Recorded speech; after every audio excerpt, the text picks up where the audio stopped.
Okay. Good morning student, मैं भुवनेश कुमार आज आपको क्लास 10 की एसएसटी का चैप्टर यूनिट फर्स्ट खंड का मैं राष्ट्रवाद का विकास एवं विश्व युद्ध के बारे में पढ़ाऊंगा। सभी बच्चे ध्यान से वीडियो को देखें और सुनें। पाठ का नाम है यूरोप में राष्ट्रवाद। हमारे पाठ का नाम है यूरोप में राष्ट्रवाद। राष्ट्रवाद में हम मुख्य बिंदु हैं, हमारे मुख्य बिंदु ये हमारे 10 मुख्य बिंदु दे रखे हैं। नंबर 1 परिभाषा, नंबर 2 राष्ट्र तथा राष्ट्र का अर्थ, राष्ट्रवाद की उत्पत्ति एवं विकास। चौथा बिंदु है हमारा राष्ट्र राज्यों की स्थापना। 5वां बिंदु बौद्धिक क्रांति और छठा बिंदु है इंग्लैंड में राष्ट्रवाद। 7वां बिंदु यूरोप में राष्ट्रवाद का निर्माण। ओके, समझ में आ रहा है सभी स्टूडेंट के? सन 1815 के बाद एक नया रूढ़िवाद। 9वां बिंदु है क्रांतिकारी। लास्ट बिंदु हमारा रहता है 10 नंबर क्रांतियों का योग। 1830 से 1848 यानी कि 1830 से और 1848 के बीच की क्रांति। तो सबसे पहले हम पहला बिंदु परिभाषा, हम परिभाषा को बताते हैं कि राष्ट्रवाद की परिभाषा जोसेफ डनर थे, उन्होंने उसकी परिभाषा दी थी। उस परिभाषा में क्या बताया था? राष्ट्रवाद एक आधुनिक राजनीतिक विचारधारा है। क्या है? राष्ट्रवाद एक आधुनिक राजनीतिक विचारधारा है जो राष्ट्र को संपूर्ण संप्रदाय या समाज मानती है। क्या मानती है? समाज, संपूर्ण संप्रदाय या समाज मानती है। किसको? राष्ट्र को मानती है। इस विचारधारा के अनुसार राजनीतिक संगठन का आदर्श रूप वह है जिसमें राज्य का अधिकार, क्या चीज? राज्य का अधिकार क्षेत्र उस क्षेत्र तक लागू होता है जिस क्षेत्र में संपूर्ण राष्ट्र रहता हो। तो हमारी डेफिनेशन जो है, हमें परिभाषा है, परिभाषा में जोसेफ डनर के अनुसार जो बताया गया था कि राष्ट्र आधुनिक राजनीतिक विचारधारा है। इस विचारधारा के अनुसार राजनीतिक संगठन का आदर्श रूप वह है जिसमें राज्य का अधिकार क्षेत्र उस क्षेत्र तक लागू होता है जिस क्षेत्र में संपूर्ण राष्ट्र रहता हो। समझ में आ रहा है सभी बच्चों के? नहीं आ रहा हो तो हमसे दोबारा पूछ सकते हैं हमारे कांटेक्ट नंबर पे। सेकंड नंबर आता है हमारा, सेकंड बिंदु है हमारा पॉइंट राष्ट्र तथा राष्ट्रवाद का अर्थ, राष्ट्र का अर्थ। और हम आपके लिए बताएंगे राष्ट्र का अर्थ। राष्ट्र का अर्थ होता क्या है? देखो, राष्ट्र नेशन, इंग्लिश में बोलते हैं उसको नेशन राष्ट्र। लोगों का ऐसा समूह, क्या चीज? लोगों का ऐसा समूह होता है जो किसी निश्चित प्रदेश में निवास करते हैं तथा उनमें अपने प्रदेश या भूमि से विशेष प्रेम होता है। क्या होता है? लोगों का एक ऐसा समूह जो किसी निश्चित प्रदेश में निवास करते हैं तथा उनमें अपने प्रदेश या भूमि से विशेष प्रेम होता है। भूमि से विशेष प्रेम होता है, वह राष्ट्र का अर्थ कहलाता है। राष्ट्रवाद का अर्थ अब आता है। राष्ट्रवाद का अर्थ क्या होता है? मायने होता है राष्ट्रवाद का अर्थ क्या होता है? किसी राष्ट्र के निवासी यानी कि सदस्य अपने सामूहिक विश्वास, किसके? अपने सामूहिक विश्वास, भावनाओं, आकांक्षाओं तथा कल्पनाओं के सहारे एक सूत्र में बंधे होते हैं। किसमें बंधे होते हैं? कल्पनाओं, आकांक्षाओं, भावनाओं, विश्वास, इनके सभी एक सूत्र के सहारे बंधे होते हैं। किसी क्षेत्र के निवासियों का समूह कुछ मान्यताओं पर आधारित होता है जिन्हें समुदाय के लोग अपनी पहचान कायम करने के लिए गढ़ते हैं। राष्ट्र के प्रति यही भावना राष्ट्रवाद कहलाती है।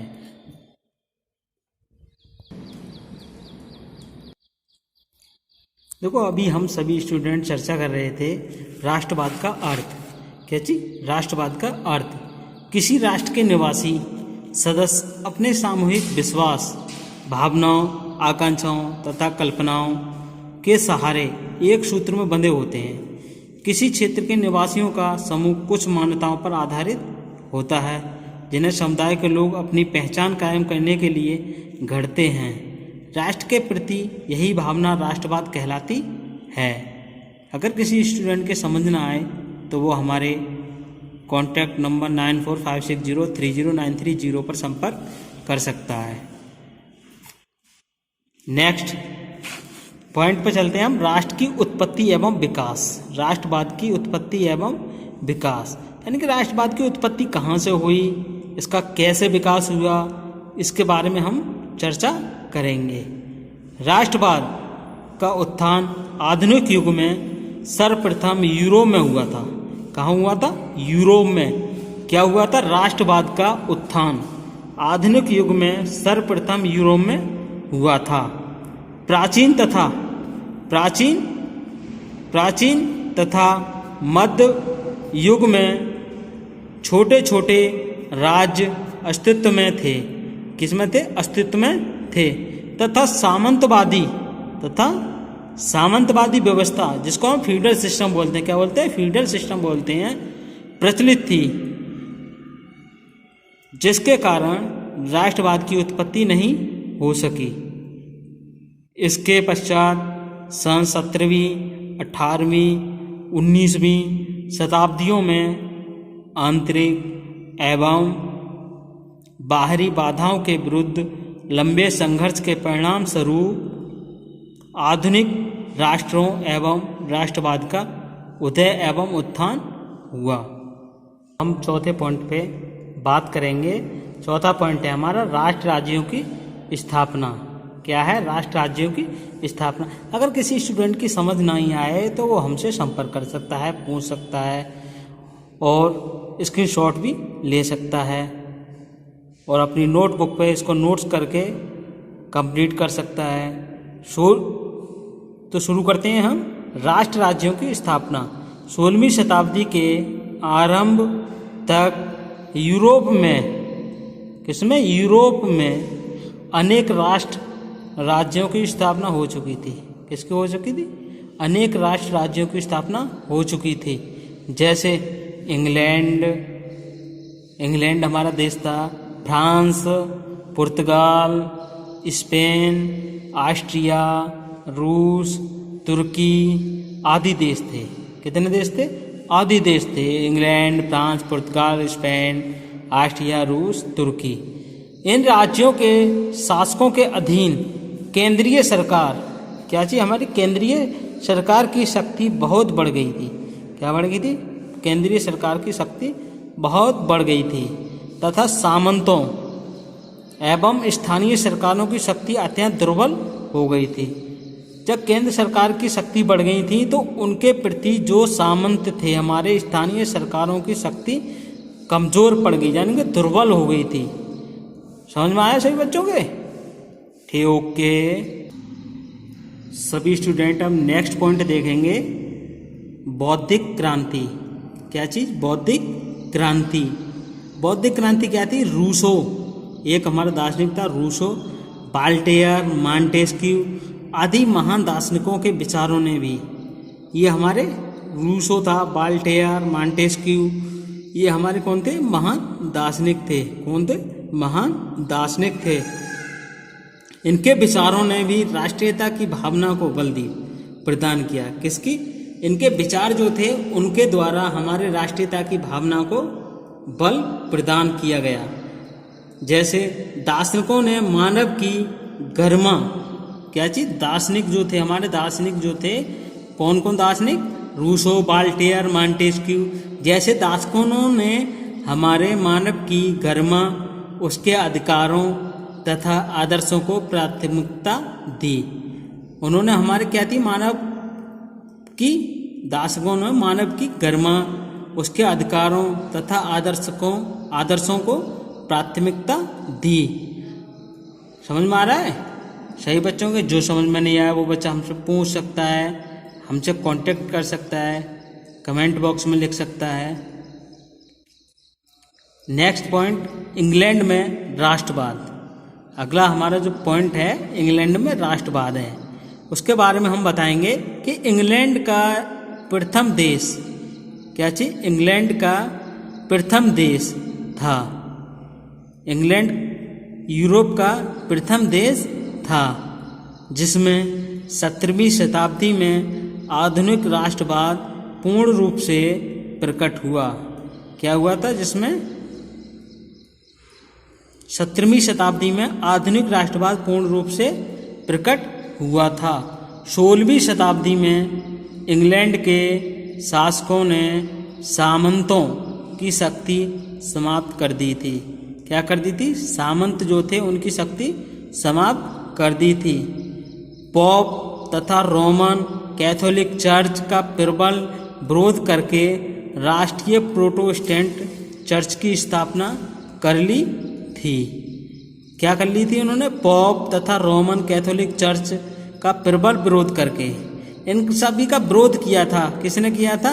इंग्लैंड यूरोप का प्रथम देश जो था, जिसमें 16वीं शताब्दी में इंग्लैंड के शासकों ने सामंतों की शक्ति समाप्त करने के लिए उनका विरोध किया था। तो उसमें पोप तथा रोमन कैथोलिक चर्च का प्रबल विरोध करके राष्ट्रीय प्रोटेस्टेंट चर्च की स्थापना कर ली थी। समझ में आया सभी बच्चों के? ओके सभी स्टूडेंट, नेक्स्ट पॉइंट देखिएगा। यूरोप में राष्ट्रवाद का निर्माण, कि हमारे यूरोप जो देश था उसमें राष्ट्रवाद का निर्माण किस प्रकार हुआ। मध्य 18वीं शताब्दी में पूर्वी व मध्य यूरोप निरंकुश राजतंत्रों के अधीन थे। क्या थे? मध्य 18वीं शताब्दी में पूर्वी व मध्य यूरोप निरंकुश राजतंत्रों के अधीन थे, जहाँ रहने वाले लोग जातीय समूहों को, किसको? जातीय समूहों को सदस्य थे। किसके थे? जातीय समूहों के सदस्य थे। इन तरह तरह के समूहों को आपस में बांधने वाला वर्ग तत्व केवल सम्राट था। इसको किसने बांधा था? सम्राट था, एक सम्राट जिसके प्रति सभी की निष्ठा थी। नेक्स्ट पॉइंट हमारा 8 नंबर पॉइंट है, हम उस पर बात करते हैं। सही बच्चे ध्यान से देखें और सुने।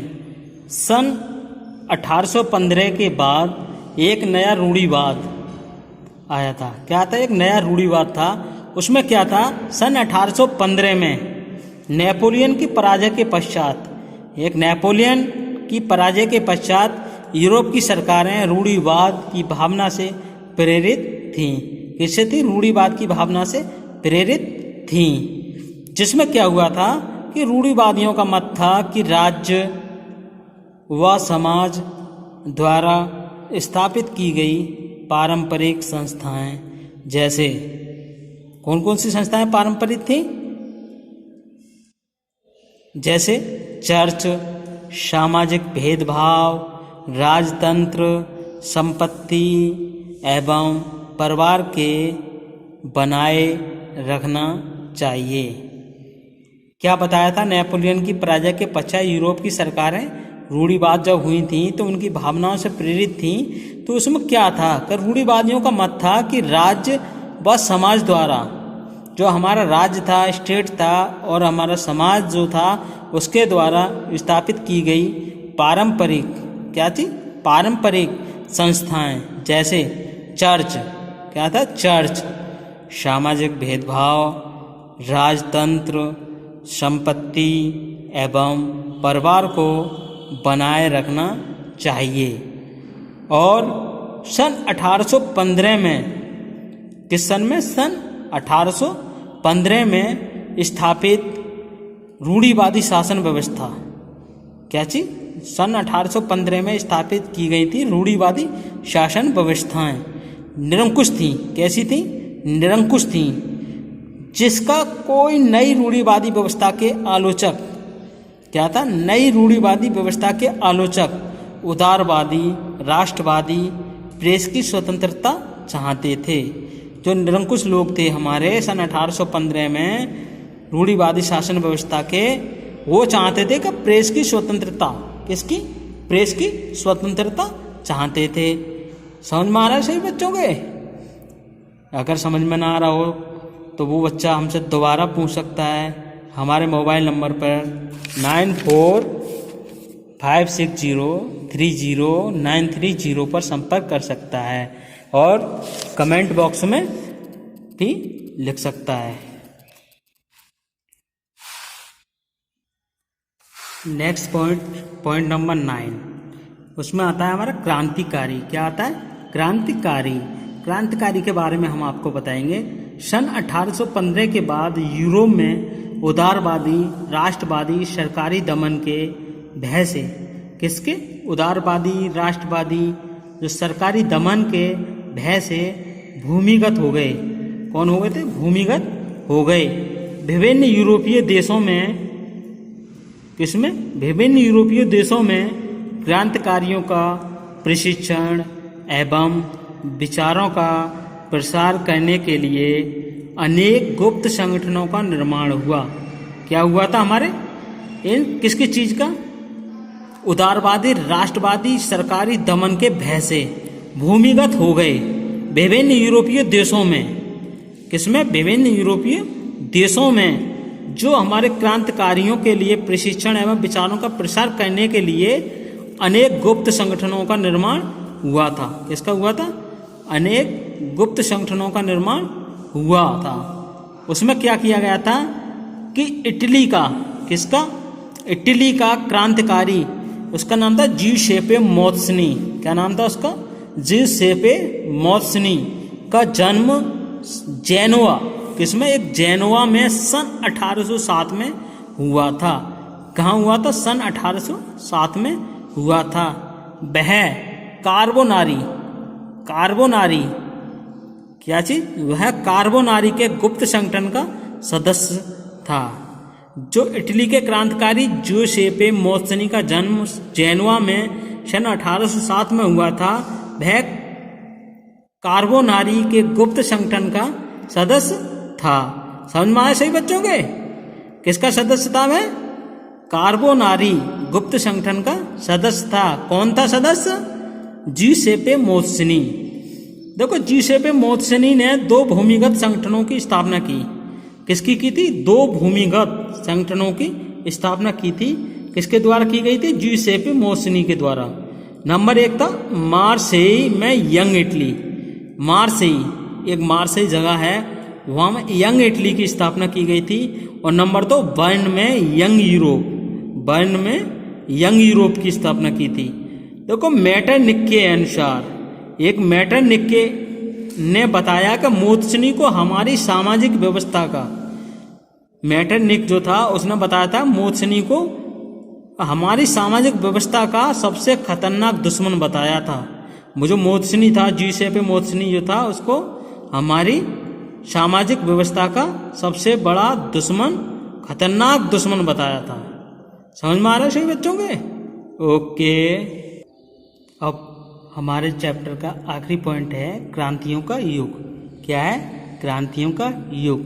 Point number 10। तो 1830 से 1848 के बीच का जो था हमारा क्रांतियों का युग था। क्या था हमारा? क्रांतियों का युग था।